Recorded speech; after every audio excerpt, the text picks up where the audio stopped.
আসসালামু আলাইকুম। নাহিদ রানার অবিশ্বাস্য গতিতে জিম্বাবুয়ে যেন চোখে সর্ষে ফুল দেখেছে আজকে। কি দুর্দান্ত বোলিং! জিম্বাবুয়ের মাটিতে বাংলাদেশি কোনো ফাস্ট বোলারের এটাই সর্বোচ্চ রেকর্ড।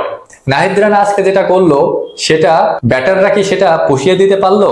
সহজ জয়কে কঠিন করে জেতা যেন বাংলাদেশের নিয়তি হয়ে গিয়েছে।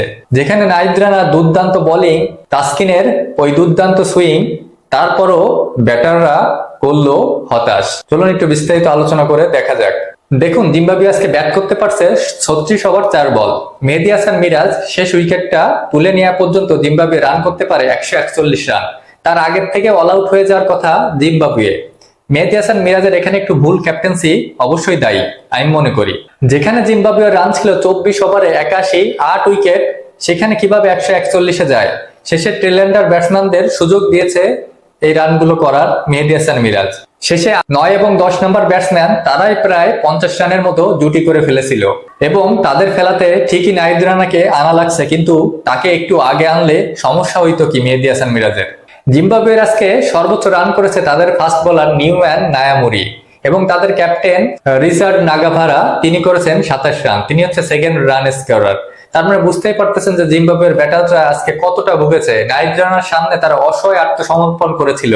দুর্দান্ত গতি সুইং এ 10 ওভারে 2 ওভার মেডেন দিয়ে 21 রান দিয়ে 6 উইকেট তুলে নিয়ে তার ওয়ানডে ইতিহাসের সর্বোচ্চ সেরা বোলিংটা করে ফেললো আজকে নাহিদ রানা। এবং তার যোগ্য সঙ্গ দিয়েছে অবশ্যই তাসকিন আহমেদ এবং মুস্তাফিজুর রহমানও। তাসকিন আহমেদ পেয়েছে 2 উইকেট 7 ওভারে 32 রান দিয়ে। মুস্তাফিজ উইকেট না পেলেও ইকোনমিক্যাল বোলিং করেছে। জিম্বাবুয়ের পিচ মানেই যে ফাস্ট বোলারদের স্বর্গরাজ্য আবারও দেখা গেল জিম্বাবুয়ের মাটিতে। আমরা টেস্ট ম্যাচটা ইনিংস ব্যবধানে হেরেছিলাম, তখনই বুঝতে পেরেছিলাম যে জিম্বাবুয়ের মাটিতে ভালো করতে গেলে লাগবে গতির সাথে লাইন লেন্থের সঠিক ব্যবহার। সেটাই আজকে করেছে আমাদের বাংলাদেশি বোলাররা। এবং আমাদের যে দুর্দান্ত ফাস্ট বোলিং লাইন আপ, বিগত যে ওডিআই ম্যাচগুলো আমরা জিতেছি এই ফাস্ট বোলারদের কৃতিত্বেই, সেটা আজও প্রমাণ করলো আমাদের ফাস্ট বোলাররা। কিন্তু ব্যাট হাতে কি ব্যাটাররা মূল্যায়ন দিতে পারলো? ব্যাট হাতে সেই শুরুতে আবারও সেই ডিজাস্টার, আবারও বিপর্যয়। লাস্ট ওডিআর মতো আজকেও ওপেন করতে নেমেছিল তানজিদ হাসান তামিম এবং সৌম্য সরকার। দুইজনই কেউই এক অঙ্ক ঘর পেরিয়ে 2 অঙ্কে যেতে পারেননি।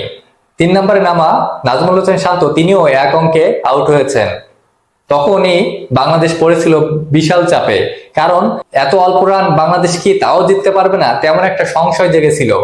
পরবর্তীতে তাহিদ হৃদয় এবং নুরুল হাসান সোহানের দুর্দান্ত পার্টনারশিপে এই যে ডিজাস্টার মোমেন্টটা সেটা কাটিয়ে উঠি এবং দ্রুত ভালো খেলতে থাকা তাহিদ হৃদয় এবং দুর্দান্ত ফর্মে থাকা মোসাদ্দেক হোসেন যখন পরপর আউট হয়ে যায়, তখন আবারও বিপদে পড়ে বাংলাদেশ দল এবং ব্যাটিং বিপর্যয়ে তাই শেষ মুহূর্তে জিম্বাবুয়ে নাভিশ্বাস তুলে দেয় বাংলাদেশের।